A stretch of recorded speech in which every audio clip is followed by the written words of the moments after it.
know the old saying, you can't sing, you can't dance, you can't act. That could hinder some people.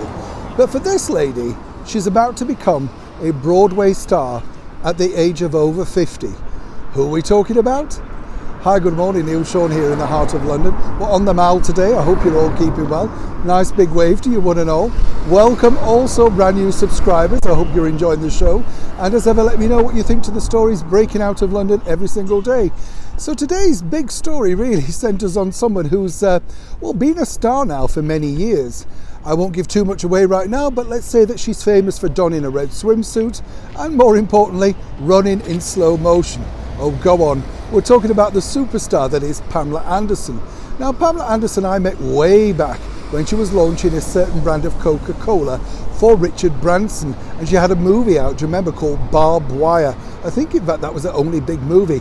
Famous for being on the beach alongside David Hasselhoff and really becoming a bit of a cultural icon of that decade. I think every decade has them, doesn't it? When you think 1950s, of course, Marilyn Monroe, Jane Mansfield, then in the 60s, Anne Margaret, and then when you think about it, the 1970s truly belonged to the wonderful Farrah Fawcett Majors. So Pamela Anderson really, in the 90s, really was the number one blonde.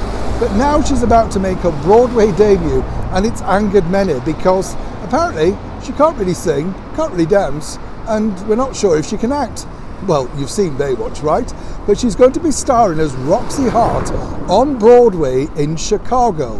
Now, as someone who's appeared on Broadway in Chicago myself, it's a tough gig, let me tell you. Not easy to do, of course, particularly if you're playing the role of Billy Flynn. But what I quite liked about the show is the fact that it's high camp, fun, and some wonderful songs. Does Pamela really need to sing? With those sensational looks, that body, will she draw a crowd in? That's what the producers are hoping. But apparently, a lot of people are upset because there was another lady in the running for the show and she'd won a contest. So technically, she should have got that particular role.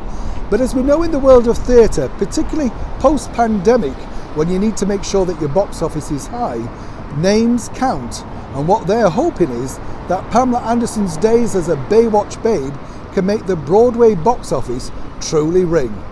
In the words of Mama Morton, it all remains to be seen.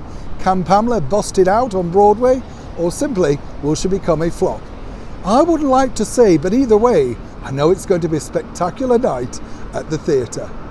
Neil Sean in the very heart of London.